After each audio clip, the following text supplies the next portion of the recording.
Terrified, I immediately ran to the fire escape. I was chased by some bandits shouting, "Give us your heart!" Who are they? They were very close. There was no time to go down and I decided to jump. I landed right on the asphalt and in an instant, a hellish pain pierced my body. The bandits were already coming down to me and I couldn't even move. Was this the end? Suddenly a black car drove up to me. The door opened. I didn't understand anything. "If you want to live, get in the car," the driver shouted. I woke up in an apartment somewhere. I looked around and couldn't figure out where I was. It was not that I didn't know where I was. I didn't know who I was. "Hello?" I shouted timidly, but there was no answer. Then I quickly walked through the rooms, but there was no one in them. I didn't remember anything at all. Hell, I didn't even know my name. In desperation, I walked from room to room. But suddenly my gaze stopped at the mirror. Was this really what I looked like? Wait, what's this? I timidly undid the buttons of my shirt and a nasty chill ran down my back. I had a huge torn scar on my chest. And there were deep rope marks on my wrists. What happened to me? This ignorance tormented me. In a panic, I rushed to sort through all the things in this damn apartment. I threw everything out of the cabinets and rummaged through the nightstands. I need at least some clue. I found a stack of photos on a shelf in the hall with completely different people. There were even children among them. What was the connection? Maybe I was a photographer. There was a video camera nearby, but there was not a single recording on it. There was a laptop on the table. I was already relieved, but I found only a bunch of some strange sites and bookmarks. My panic was growing.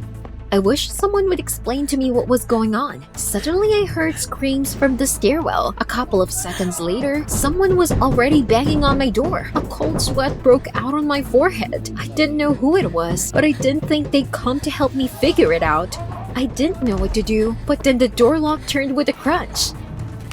I was numb. A gang of scumbags was looking at me from the threshold. One of them pointed at me and shouted, "Give us your heart!" Where to run to? I immediately rushed towards the fire escape. There were no other options. Thank God, I was on the second floor. The bandits were already very close. There was no time to go down. Then I closed my eyes and jumped. A second later, I was already lying on the asphalt, and my body seemed to be pierced by 1,000 red-hot needles. I couldn't move, and these chilling cries were already heard above my head. "Give us your heart!" Mentally, I was already prepared for the worst. Was I going to die without knowing who I was? But suddenly I heard the roar of an engine. A black car stopped right in front of me. "If you want to live, get in the car." I heard from the opening door. Gathering my strength, I made a dash, and in a second, we were already speeding through the streets of the city. Everything that had happened to me over the past few hours not only didn't fit in my head, it was like it was tearing me apart from the inside. Who was I? And why was all this happening to me? I wanted to ask the driver about everything, but I didn't even know where to start. He was surprisingly calm. "Here, take it," my savior suddenly said, handing me a tablet. Perplexed, I took it. A video came on, and I saw people in business suits. One of them, I think, addressed me directly. He said that they had my heart, and now I had an artificial heart. They set a time, a place, and named the amount for which I could buy my heart. Damn. What? This was all some kind of big joke, right? I just refused to believe in this absurdity, but the driver was absolutely serious.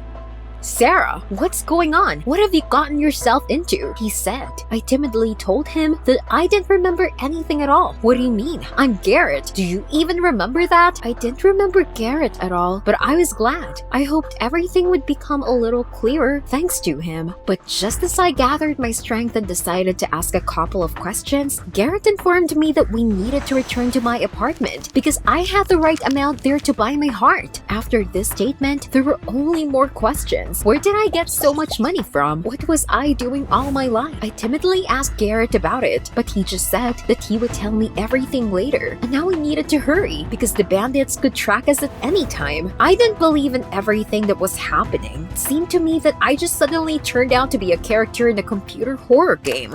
As soon as we arrived at my house, we immediately rushed into the apartment and I again had to turn over all its contents. But we didn't find a cent in any locker or any shelf. Maybe Garrett was wrong. But suddenly it dawned on him.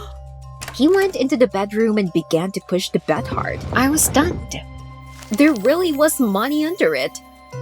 A lot of money. I didn't have time to figure out where I got them from. The amount was just enough to buy my heart. Garrett watched me closely as I hurriedly collected money into the first bag I came across. I was so grateful for his help, but suddenly I felt uneasy from this look. I asked if everything was fine. Garrett just sighed and said that his sister was kidnapped a few years ago, and when he was looking at me, he involuntarily remembered her. I felt incredibly sorry for him. He said it with such regret. They must have been very close. It was time to get out, but suddenly Garrett announced that his car had run out of gas. That's okay, we'll take yours. Wait, so I also had a car? Even more perplexed, I followed Garrett into the courtyard of the house and saw only a large white van that resembled a butcher's truck. So this was my car. Why did I need to buy such a monster? We got into the van. There was almost no time. We were late. Garrett hit the gas and we quickly drove to a meeting with people in suits from that video. I still couldn't understand anything. It seemed that I was just going on autopilot. We drove up to a rather creepy abandoned building. They must be doing their terrible things here. We hurriedly climbed to the last floor and were surprised. The room was well renovated and well lit inside, and the strangest thing was that there were dozens of cameras hanging on the walls. It seemed that they filmed every millimeter of the room, and in the very center of the wall hung a huge screen. I looked around and some remnants of memories stirred in my mind. Finally, apparently, I had already been here. Maybe this was where my heart was cut out. Suddenly, my eyes went dark and pain shot through the back of my head. I had time to look back. Behind me, Garrett was grinning, wiping my blood from the bat. For what?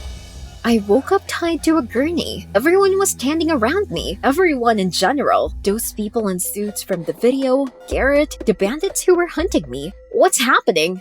Garrett? What's going on here? He went to the screen and turned on the video. Unable to do anything else, I stared at it. The video showed the same white van, my car. It stopped in front of some gas station. Apparently, it was the middle of the night. Only one passerby was hurrying somewhere. Suddenly, several people in ski masks got out of the van. I didn't understand anything at all. They grabbed that guy, roughly tied him up, and pushed him into the van. What was this all about? But then one of them took off the mask, and I was under it. A lump rose in my throat. That's not possible. I couldn't do it. Tears came to my eyes. I looked at Garrett, and he just grinned again. That's not all. Other scenes flashed on the screen, but the plot remained unchanged. I and my assistants caught people on the streets and pushed them into a van. Some of them resisted, and then I also beat them. Everyone was there. Women, children, old people. This just couldn't be happening. How could I have been so cruel?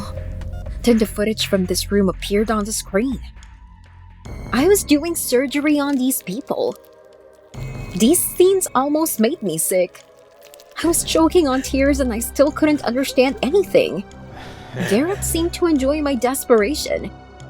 He came over and bent over me. I couldn't stand his piercing gaze and looked away. In a chilling tone, he told me that for years I had been kidnapping people and doing experimental surgeries on them, purely out of curiosity. I also aired all this on the darknet, right from this room. He really had a sister, who also became one of my victims. No, it just couldn't be me. But suddenly, flashes of memory began to return to me. I remembered some episodes, how I dragged someone into the van, how I took out a scalpel, and then I felt satisfied. This just couldn't be happening. Garrett, meanwhile, continued. He spent a couple of years trying to find out who stole his sister, and a month ago, he finally identified me. But he couldn't just get rid of me like that. He really wanted revenge.